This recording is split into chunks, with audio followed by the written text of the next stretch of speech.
you think Maltese youth are sexually active? Yes, definitely. Yes. Yes, I think they are. Yes.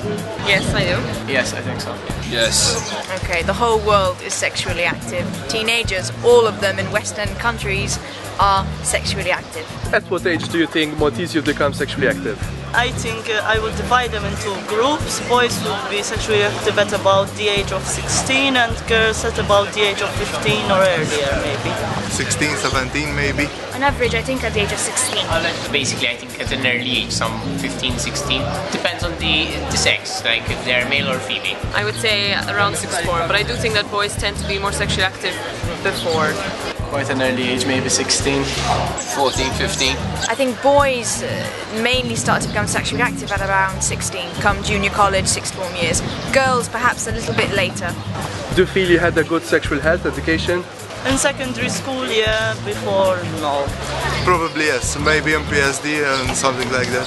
From what I researched, I mean the information is out there, but how much you research is up to you, I guess. You don't know if it's true or not, but it's there. No. A formal one, no. But everything I learned, I did so through television, films, and internet, magazines, books. Not really. It wasn't too bad, but it wasn't good either. So. Relatively. Not at all, not at all. Do you feel informed enough about sexual health now? Yeah, because research and everything, I think, yeah. No, yes. I guess so. I think so. Because I do my own research, not because I'm well informed. Enough to get me by, I suppose, but like, no, not really. I mean, if you had to ask me about diseases and whatnot, yeah, no. So, Toby, I'm quite informed, I guess. Yes. No, I don't. What do you know about the proposed sexual health policy? I don't know nothing about it. Nothing. I don't even know it exists. Nothing at all. I didn't even know there was one. Not a lot. I don't know, I didn't know anything about it. I don't know if there is one, so. Not much, I guess. I haven't read it as such, but I do know that it's been published. What do you know about the proposed sexual health policy? Nothing. So we are here with Mr. Keith Patch, who has just been elected National Officer on Reproductive Health, including AIDS. So what are your reactions, Keith, about this video? So, in general, I'm not surprised by most of the responses.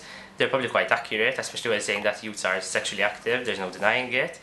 In fact, like if you look at statistics in Malta between 2000 and 2009, there were more than 900 babies born to teenage moms under 18. So definitely, you know, you've answered that correctly. I'm not surprised about the schools either, that there's a lack of sexual education in general, and even on a personal note, as in, okay, we had sexual education, but it wasn't amazing, you know, it was lacking. And in terms of whether they're well informed on sexual health, a lot of people said that they got the information from media mostly, which is rather, I mean, worrying in a way, because just going on the internet and finding information, it might not always be correct. So this is my general first impressions. Okay. So what is the sexual health policy all about? So, the sexual health policy, it was recently published. Basically, it's a set of guidelines where it's trying to help people who are involved in sexual health, to give them a set of guidelines to help them out with their work. It's definitely a good start, it's definitely a good reference point, there are some good statistics in it, but definitely in Malta the topic of sexual health is quite a taboo, as I'm sure you agree, and a lot needs to be done. I mean, it's a good start, but definitely. Is there any difference between church, private and state schools in regards to sexual health education? Definitely. In fact, MMSA does these, MMSA is the Malta Medical Students Association, and we do these talks in schools, pre-education sessions. And we tell them about sexual health, you know, we go over contraceptives, the ABCs to safe sex, we talk about STIs, we talk about sexual identity with them. And when we go to a church school, the approach is totally different from an approach in a government school or in a private school. Obviously, with a church school, we tend to tone things down more, we have to give them more lesson plans, we have to discuss more, you know, whereas in a private school, they're more open, we can be more open with them, even certain videos which you show in a private school, we're not going to go ahead and show them in a church school, you know. And moreover, in a private school, they tend to accept us straight away, whereas in a church school, sometimes they completely back off, you know. And then certain aspects, for example, we do sessions about breast health and testicular cancer. in that aspect, then church schools are equally receptive to our talks, you know. And in terms of government schools, they're quite open, better than church schools, but still, you know, they're still a bit more toned down compared to a private school.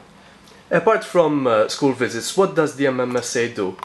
Okay, so we focus mainly on peer education, as I said, but also in December we organize World AIDS Day. We do candle vigils at Valletta, and we do events on campus where we try to inform people about safe sex and about HIV and AIDS, and not to discriminate, obviously, because a lot of people have a lot of, you know, they're not so sure about the way it's transmitted, for example, and we try to clear up these misconceptions.